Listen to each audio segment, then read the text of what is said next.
Elias Kane never thought he would be chosen for anything important. He was a simple soldier, one of many humans stationed within the shining empire of the Orari.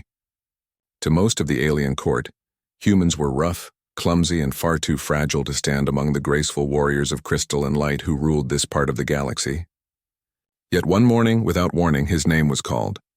He was told that he would serve as a personal guard for Princess Seraphine, heir to the throne of the Orari people. The announcement shocked everyone. Some laughed, some whispered that it must be a mistake, and others said it was a cruel joke played on the princess. A human standing at the side of a royal heir? It sounded impossible. Elias himself stood silently, unsure if this was an honor or a trap. Orders were orders, and he had been trained to follow them, so he accepted without question. Still, a quiet weight pressed on him.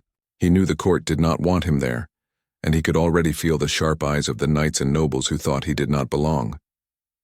When he was brought before Princess Seraphine for the first time, Elias saw her standing tall on a platform of silver glass. Her figure glowed faintly in the light, her skin holding a crystalline shimmer like living diamond. The Orari were beautiful in a way that made humans seem plain. Her eyes, sharp and proud, looked him over as if he were nothing more than a strange animal dragged into her hall. "So this is the human they gave me," she said coldly. Small, ordinary, weak. The knights around her chuckled, their laughter like ringing bells. Elias said nothing. He only placed his fist against his chest in a soldier's salute, his face calm and still. Princess Seraphine's lips curved into a thin smile, though it was not warm. "If you are to guard me, human, then you must be tested. I will not have a fragile creature stumble at my side. You will endure my trials. If you fail, you will crawl back to your people in shame. Do you accept this?" "I do," Elias answered simply. His voice carried no anger, no pride, only steady resolve. And so the tests began. The first was a duel. One of her Orari knights, clad in armor that shimmered like liquid crystal, was ordered to face him in the palace arena. The knight towered over Elias, his body enhanced with alien strength, his blade glowing with energy. The court gathered to watch, expecting a short and humiliating show. The signal was given. The knight rushed forward, his strikes fast and elegant, while Elias barely managed to block with the standard human blade he had been handed. Sparks flew, and more than once the alien's weapon tore close to Elias's flesh. But Elias kept moving. His breathing grew heavy, his arms burned, yet he refused to stop. The crowd grew restless as minutes passed. They had thought the human would fall in seconds. Instead, though cut and bruised, Elias still stood, sweat pouring down his face. When at last the knight struck hard enough to shatter his blade, Elias did not surrender. He grabbed a broken piece of his weapon and swung again, defiant. The princess raised her hand, halting the fight. Her knight was untouched, while Elias was bleeding and barely upright. Yet there was something in his eyes, unyielding, steady, that caught her attention. "Enough," she said. "The human does not know when to give up." The second test was endurance. Elias was sent to guard her through the long corridors of the palace during a festival night, ordered to remain awake for 3 cycles while her people celebrated. No food, no rest, no comfort. The halls echoed with music, laughter, and dancing while he stood silent at her side. His legs ached, his eyes stung, and his body longed for sleep. Still, he did not falter. Whenever the princess looked back at him, she found him standing tall, his hand always close to his weapon, watching every shadow that moved near her. On the third day, when he was finally dismissed, he bowed stiffly and prepared to walk away. The princess studied him carefully. He was pale, exhausted, and trembling, but he had not abandoned his duty. She said nothing, only turned away. Yet inside, a small spark of curiosity stirred. The tests continued, each one designed to break him. He was ordered to run through training fields where the very air was laced with thin poison that weakened human lungs. He was told to spar with machines built for Orari warriors, their metal arms striking faster than human eyes could track. He was given guard shifts that pushed him beyond exhaustion, and he was surrounded by the quiet mockery of the nobles who saw his suffering as entertainment. But time after time, Elias endured. He was not graceful. He was not stronger than the others. He bled, stumbled, and sometimes fell, but he always rose again. He endured the poison by learning to breathe slower, controlling his body. He fought the machines not with elegance but with clever tricks, using timing and instinct to slip past their strikes. He guarded the princess even when his knees shook from fatigue because he had given his word. Princess Seraphine watched him closely. At first she had expected to see him crawl away in defeat. Instead she saw something she had never noticed before in any of her perfect shining knights. The Orari warriors fought with pride, with elegance, with the knowledge that they were born strong. Elias fought with something else. He fought with will. He fought because he refused to let go. Late one night, as she walked the high balcony of the palace, she paused to look at him. He stood near the edge, his uniform torn from training, his body still healing from cuts. He noticed her gaze and bowed respectfully, as always. For a moment, Seraphine considered speaking, but her pride held her tongue. She turned away, though she could not shake the thought that this human was not as simple as she had believed.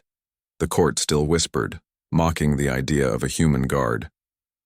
Yet the princess no longer laughed with them. Something had changed in her eyes when she looked at Elias. Something curious, something unsettled. She wondered how long he could truly last, and what would happen when the next trial came. Elias himself did not think of honor or pride. He only thought of his duty. To him it was simple. He had been chosen, for reasons he did not understand, to guard the princess. And until he was ordered otherwise, he would stand at her side, no matter how heavy the burden, no matter how cruel the test. He did not know that his quiet endurance was slowly shaking the walls of the empire.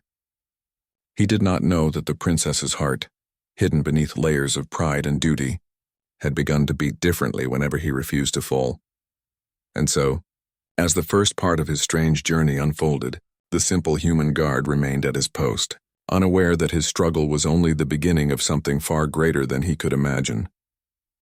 The days turned into weeks and the tests did not stop. Princess Seraphine, proud and unwilling to be impressed too easily, continued to place new burdens on the human guard. To her, Elias Kane was still a puzzle. He was not stronger than her knights, not faster than her machines, not sharper in skill than her advisors. Yet every time she set a task that should have broken him, he found some way to endure. The palace had grown used to the sight of the human walking stiffly behind her, his uniform patched again and again, his face often pale from lack of rest. Many nobles sneered, whispering that he looked pathetic compared to the shining Orari knights who walked with perfect poise. Yet a few voices had begun to quiet their laughter. Some of the younger attendants had noticed the determination in his eyes. They began to wonder if perhaps there was something more to humans than weakness. One evening, Seraphine called Elias before her. She was seated in her private chamber, walls lined with glowing crystal that reflected her image 100 times. She studied him silently as he stood with his usual salute, waiting for her order. "You still remain," she said finally. "Do you know how many others would have begged to be released from this service by now?" "I was given this duty," Elias replied calmly. "I will not walk away from it." His words were plain, without decoration, and that unsettled her more than if he had tried to flatter her. She wanted to call him foolish, but the word stayed on her tongue. Instead, she leaned forward slightly. "Very well, human. Then you will face another trial. Tomorrow you will enter the Hall of Blades." Elias bowed his head, accepting without hesitation, though he had no idea what the Hall of Blades was. The next day he learned.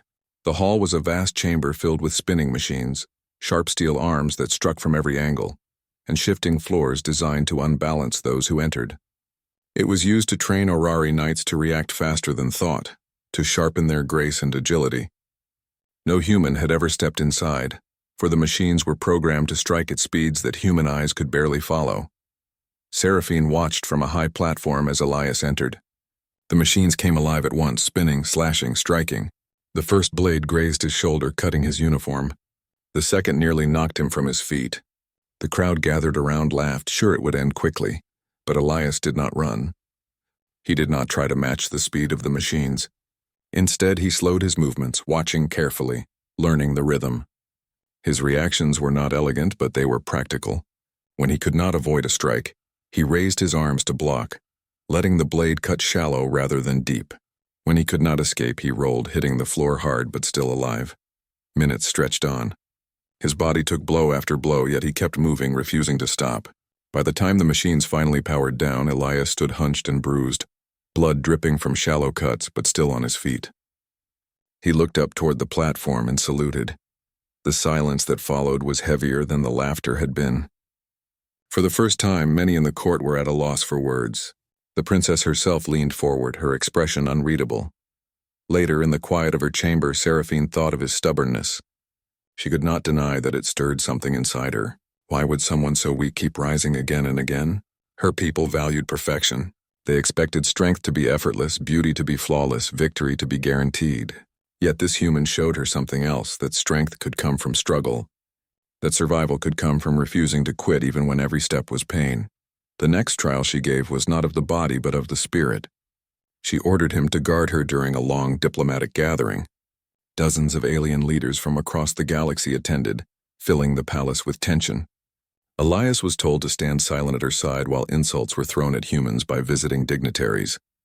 Some spoke loudly, calling humans a dangerous mistake of evolution, too primitive to stand among great empires. Others laughed, asking if the princess kept him as a pet. Elias did not move. His jaw tightened, his eyes grew hard, but he did not speak back. He did not disgrace his duty with anger, though each word was like a stone thrown at him. Seraphine glanced at him from time to time, curious if he would lose his temper, but he remained steady like a wall that could not be shaken. When the gathering ended and the insults had passed, he saluted her again as if nothing had touched him. That night, Seraphine found herself walking alone in the palace garden. She could not stop thinking about him. She wondered if his silence meant he did not feel the pain of those words, or if he carried them deep inside but chose to endure. For the first time in her life, she wished to ask. Yet she did not. Her pride still stood between them. The final test of that cycle came unexpectedly. A sudden fire broke out in one of the lower wings of the palace. The cause was unknown, but the halls filled with smoke, and the guards panicked as they tried to seal off the spreading flames. Seraphine had been caught in that wing while meeting with advisors. The heat pressed against the walls and the smoke made it hard to breathe. It was Elias who appeared through the haze, coughing, his face smeared with soot. He pushed through the burning doors and reached her side. Without hesitation, he wrapped his arm around her and guided her through the choking halls.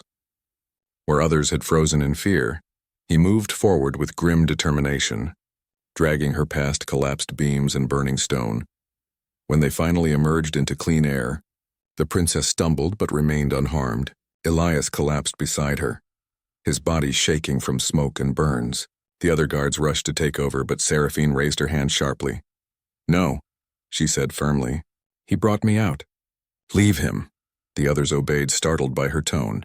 Seraphine looked down at the human who had saved her, his chest rising and falling heavily, his eyes barely open but still fixed on her, as though to make sure she was safe. For the first time, her pride softened. She felt a strange warmth in her chest, a thought she dared not speak aloud.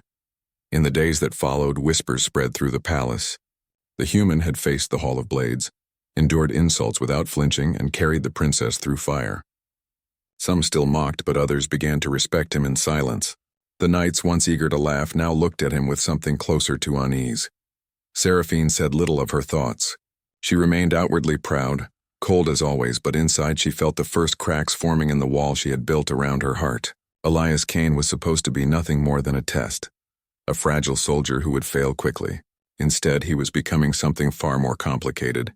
And though neither of them yet understood it, the bond between them had already begun to grow.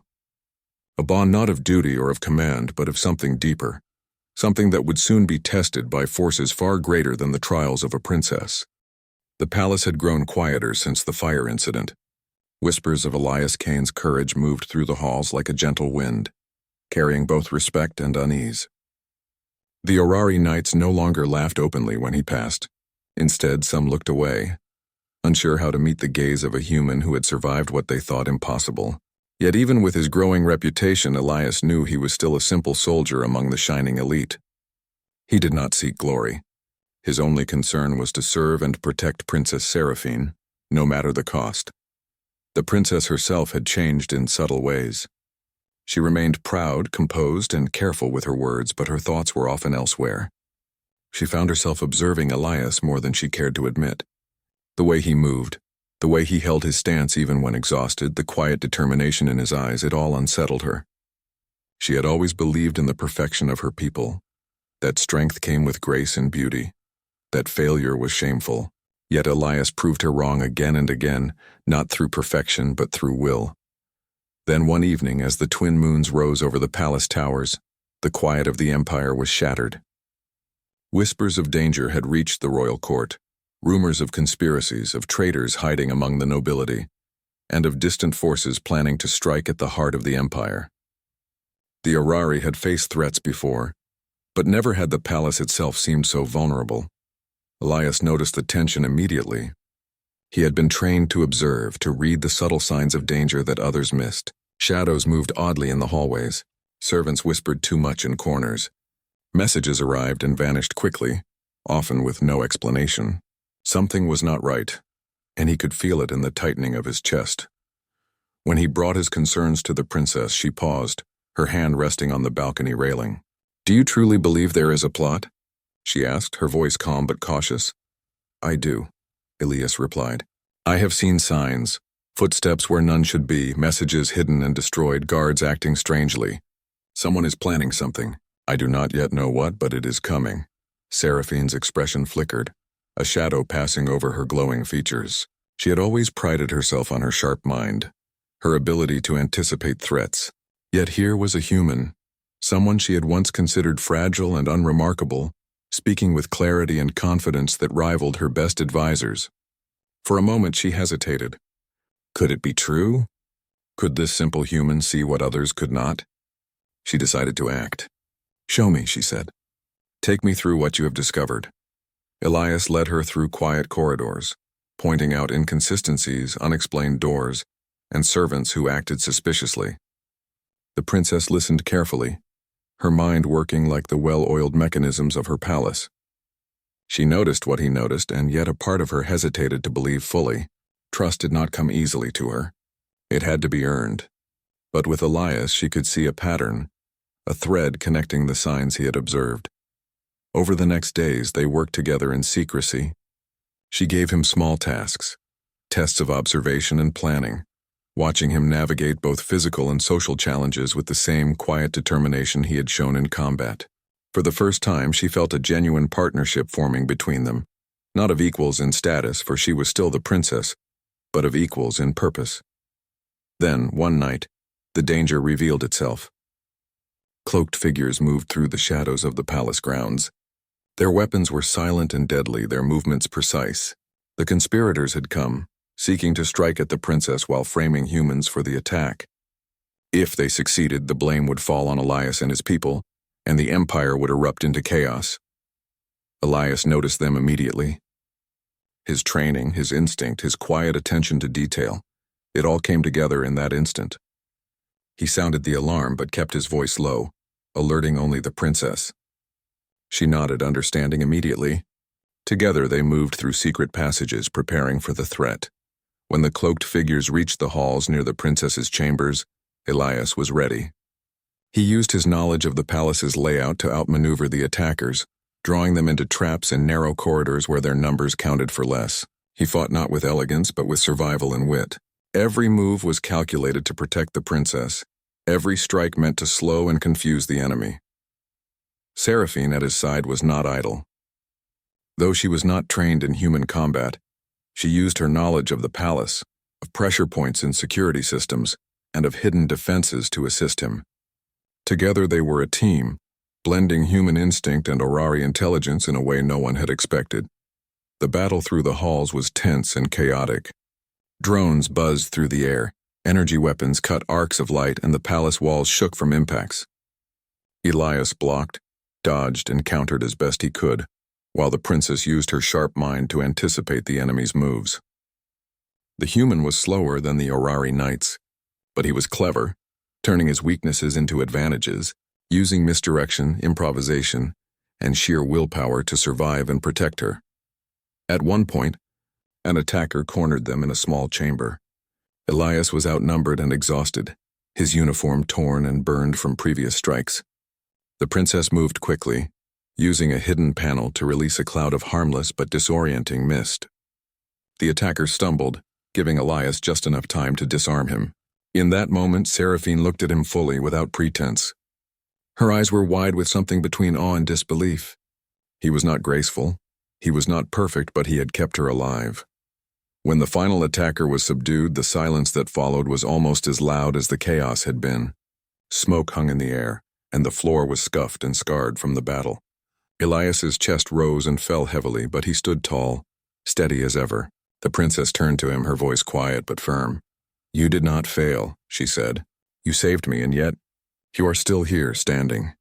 Elias nodded, his face tired but resolute. "I will always stand by you," he said simply. Seraphine felt a strange warmth in her chest, one she had never felt before. She realized something important. She had been wrong to think of him as weak, wrong to believe that humans were fragile and unfit for great responsibility. Elias had shown her that strength was not only in perfection, in beauty, or in power. Strength could come from determination, loyalty, and courage, the willingness to keep moving forward when everything seemed lost.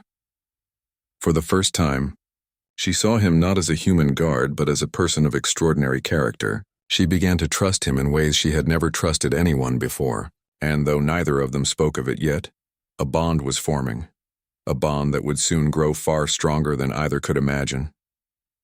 In the days after the attack, the court buzzed with rumors. Some whispered that a human had saved the princess. Others said it was impossible. The Orari knights looked at Elias with cautious respect, and even those who had mocked him now kept their distance. But Seraphine paid little attention to the whispers. Her focus was on the human who had faced impossible odds, who had endured, who had protected her when no one else could. Elias himself did not dwell on glory or recognition. He only continued his duties, ever watchful, ever ready. Yet he could feel a subtle change in the way people looked at him. He had gone from being a simple soldier to something more, a symbol, a quiet testament to human resilience and courage. And though the princess remained outwardly composed, inwardly she felt the stirrings of something new. Respect had grown into admiration, and admiration had begun to shade into something warmer. She did not yet understand it fully, but she knew one thing. She could not see him simply as a guard anymore. He had earned a place in her thoughts, a place no Orari knight had ever reached. Thus, in the third part of this story, the palace was no longer just a place of tests and pride. It had become a place where a human and a princess began to discover the extraordinary in the ordinary, where courage and loyalty could shift the balance of perception, and where the first threads of a lasting bond were quietly woven in the shadows of danger. The night was darker than usual, the twin moons of the Orari Empire hidden behind thick clouds that made the palace towers look like shadows against the sky. A cold wind swept through the open corridors, carrying the scent of tension and smoke from distant fires. Elias Kane had sensed the unrest before anyone else. Every step he took was careful, every glance alert. He had spent days studying the subtle movements of the palace staff, the whispered conversations and the patterns of the guards. Something was coming, something dangerous. Princess Seraphine stood beside him on the balcony, her silver hair glinting faintly in the faint moonlight. Her eyes, sharp as ever, scanned the palace grounds below. "Do you truly think they will strike tonight?" she asked quietly. "I do," Elias replied, his voice low but steady. "They have been planning this for weeks. The timing, the routes, the way the guards have been distracted, it all points to tonight." The princess nodded, a hint of tension passing over her usually composed face. "Then we must be ready." As the hours passed, the palace seemed to hold its breath. Shadows moved in the corners and strange sounds echoed through the marble halls. Elias stayed close to the princess, his hand never far from the hilt of his sword. Though the conspirators were clever, he had learned their habits, their weaknesses, and he was ready to act. Suddenly, a series of sharp sounds broke the silence, metal clashing against metal, the buzz of drones in motion, and a low hum that signaled the activation of hidden energy weapons. The palace was under attack. Cloaked figures armed with advanced weaponry and deadly precision moved swiftly through the halls. Their goal was clear: reach the princess, eliminate her, and frame humans for the attack. Elias did not hesitate. He moved quickly, guiding Seraphine through secret passages he had memorized over weeks of observation. The corridors were narrow and twisting, perfect for slowing down the intruders. He could hear the clatter of footsteps behind them, the soft hiss of energy blades scanning for life. Every moment counted. The first wave of attackers reached them in a wide hall lined with statues. Elias blocked the first strike with his blade, the force knocking him backward. He staggered, but he stayed upright. The attackers expected him to fall, to hesitate. Instead, he used their momentum against them, dodging, deflecting, and maneuvering Seraphine behind cover. The human was not graceful like the Orari knights, but he was clever, turning the hall itself into a weapon. Seraphine followed his lead, using her knowledge of the palace's hidden mechanisms to aid him. A panel she triggered released a set of traps that slowed the attackers, giving them precious seconds to move. The two moved as a single unit, human instinct and Orari intelligence working together in a way that surprised even Elias. The attackers were relentless. One tried to flank them through the side corridor, but Elias anticipated the move. He blocked the doorway and forced the intruder back with a well-timed strike. Another pressed from above, using the balcony to gain advantage, but Seraphine released a small shield of energy, knocking him off balance. Every step, every breath, every strike was a fight for survival. Through the chaos, Elias noticed something that made his chest tighten. The attackers were not random. Their patterns were too precise, their movements too coordinated. This was no simple ambush. They had studied the palace as carefully as he had studied them, and they had come prepared for anything a human could do, yet he refused to falter. He had learned that humans were not strong because of skill alone, but because of heart, determination, and a refusal to give up. Hours seemed to pass in moments. The palace walls were scarred from clashes, smoke hung in the air, and alarms rang endlessly. Elias and Seraphine moved through the chaos, cornering the attackers where they could be managed. Yet more kept coming, wave after wave, their energy weapons cutting through the halls with deadly precision. At one point, Elias found himself surrounded in a small chamber. 3 attackers closed in, their cloaks obscuring their faces. He swung his sword with desperate precision, deflecting 2 strikes while blocking a third. A panel on the wall gave him an idea. He kicked it, triggering a small, contained explosion that knocked the attackers off balance. In a blur, he grabbed Seraphine and moved toward the next corridor. The princess, though frightened, kept her composure. She watched Elias with a mix of awe and disbelief. She had expected fear, hesitation, perhaps even failure. Instead, she found herself relying on him completely, trusting him with her life in a way she had never trusted anyone. Finally, after what felt like endless struggle, they reached the central courtyard. The moonlight broke through the clouds, illuminating the chaos below. Guards loyal to the princess had arrived, joining the fight against the remaining conspirators. Drones fell from the sky, energy weapons clattered to the ground, and the last attackers were forced to retreat. Elias, exhausted and battered, lowered his blade. His uniform was torn, his skin burned and bruised from the battle, yet he stood tall, unwavering. The princess turned to him, her eyes filled with a mixture of relief and something softer, something she had not felt before. "You saved me," she said quietly. "When all others faltered, you stood. How can one human endure so much?" Elias shook his head slightly, a tired smile touching his lips. "I only do what must be done," he said simply. "I promise to protect you. That is all." Seraphine's chest swelled with a strange emotion. She had expected a display of skill, perhaps even luck. But what she had witnessed was something deeper. Elias had fought not for glory or recognition, but for her. He had endured, adapted, and survived where others would have fallen.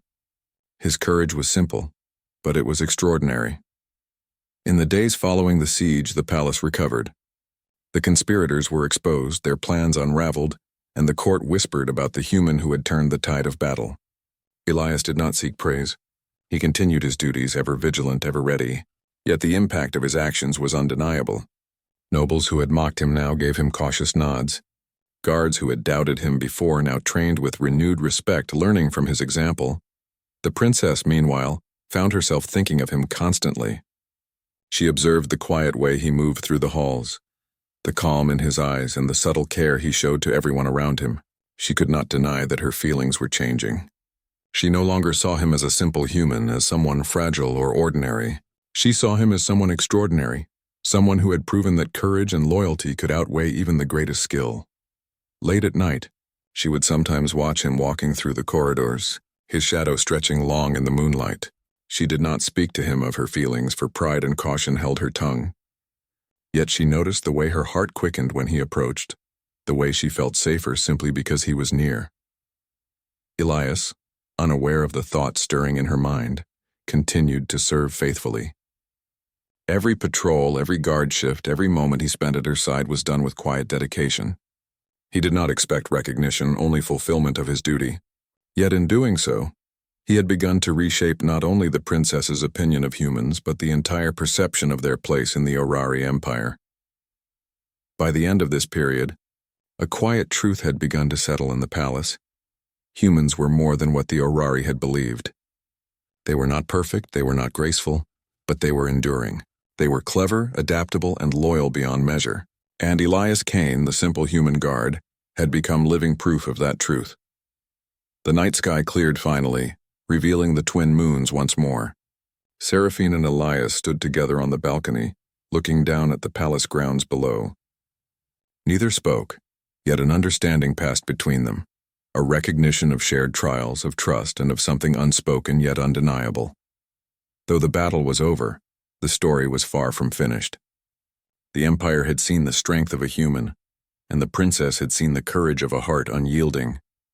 And as they both gazed at the horizon, they knew that the challenges to come would test them in ways they could not yet imagine. But they also knew this: together they were stronger than any force that could rise against them.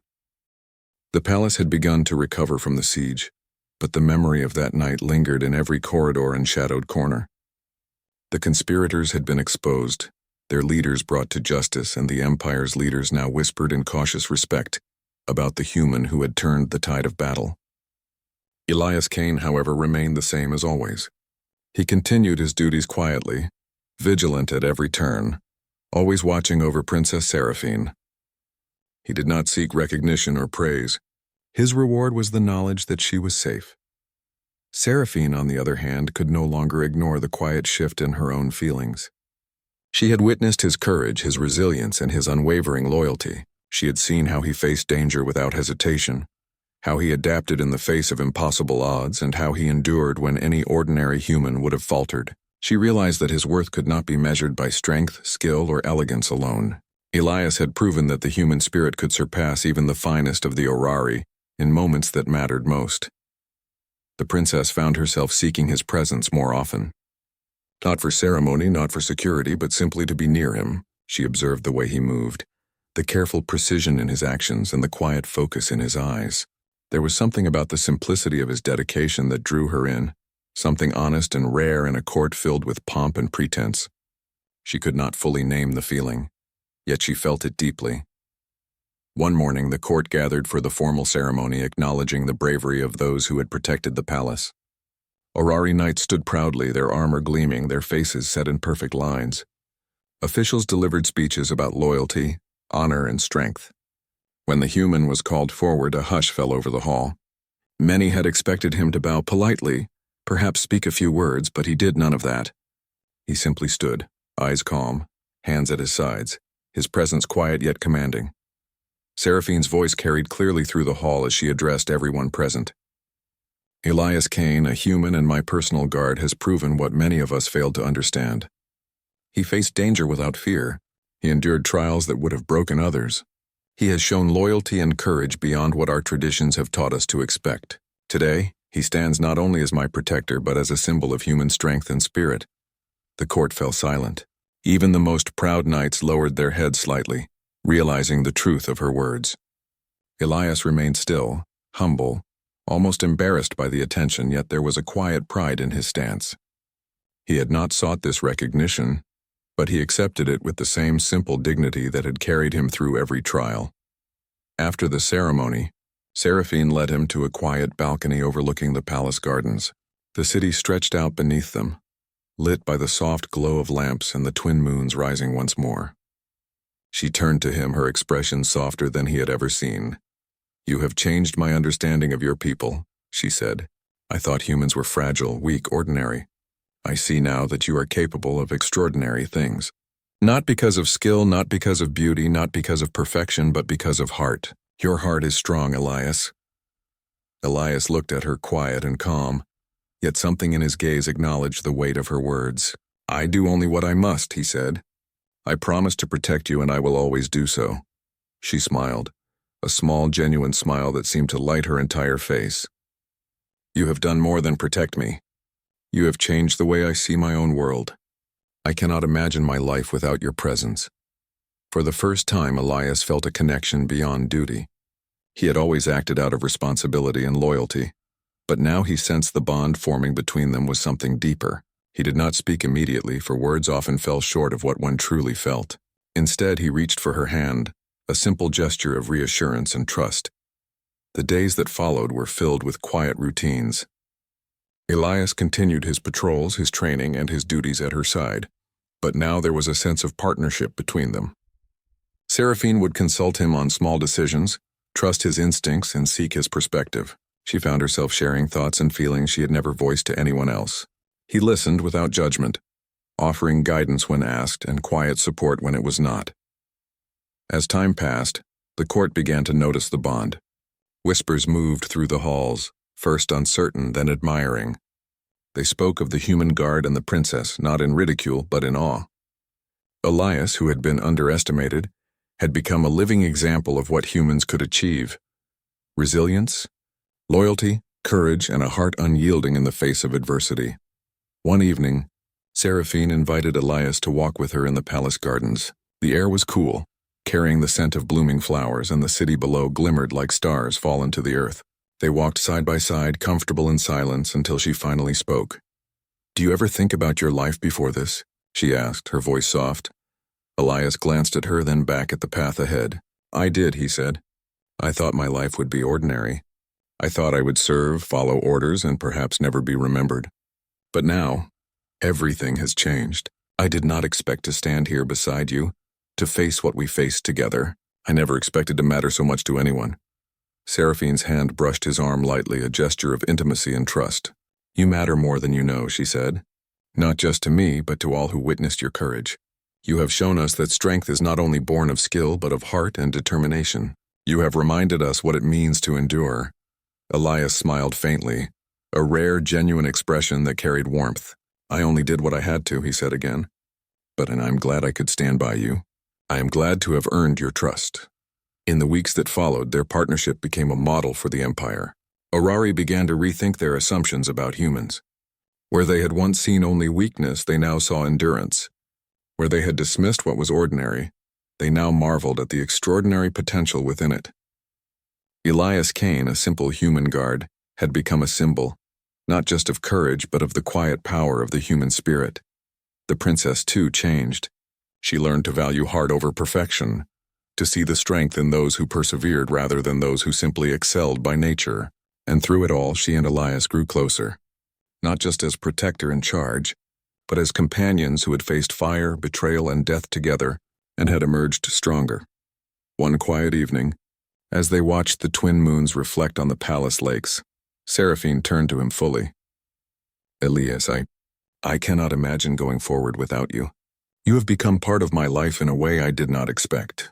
I trust you, I rely on you, and I care for you."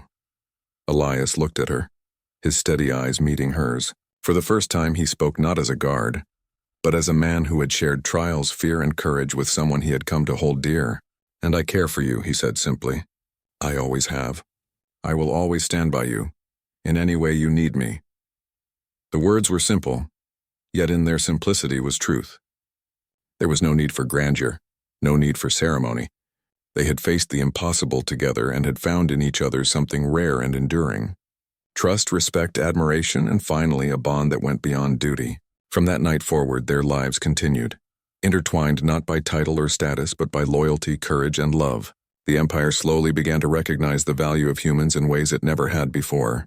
Tales of Elias Kane's deeds spread beyond the palace walls, inspiring others to rise above expectations, to endure, and to believe in the strength of the heart over the perfection of form. And in the quiet moments, far from the eyes of the court, Princess Seraphine and Elias Kane would walk together, not as princess and guard, but as equals bound by experience, trust, and something far more extraordinary: the knowledge that courage, loyalty, and love could triumph over fear and expectation, and that even a simple human could change the course of an empire. Thus ended the story of the simple human guard who endured every test, survived impossible odds, and won not only the heart of a princess, but the respect of a galaxy. His journey was a testament to the truth that greatness is not measured by appearances or perfection, but by the strength of one's heart, the courage to endure, and the will to protect those who matter most. And in that truth, humanity found its place among the stars, shining not with the elegance of crystal or the precision of perfect training, but with the enduring light of heart, spirit, and unwavering courage.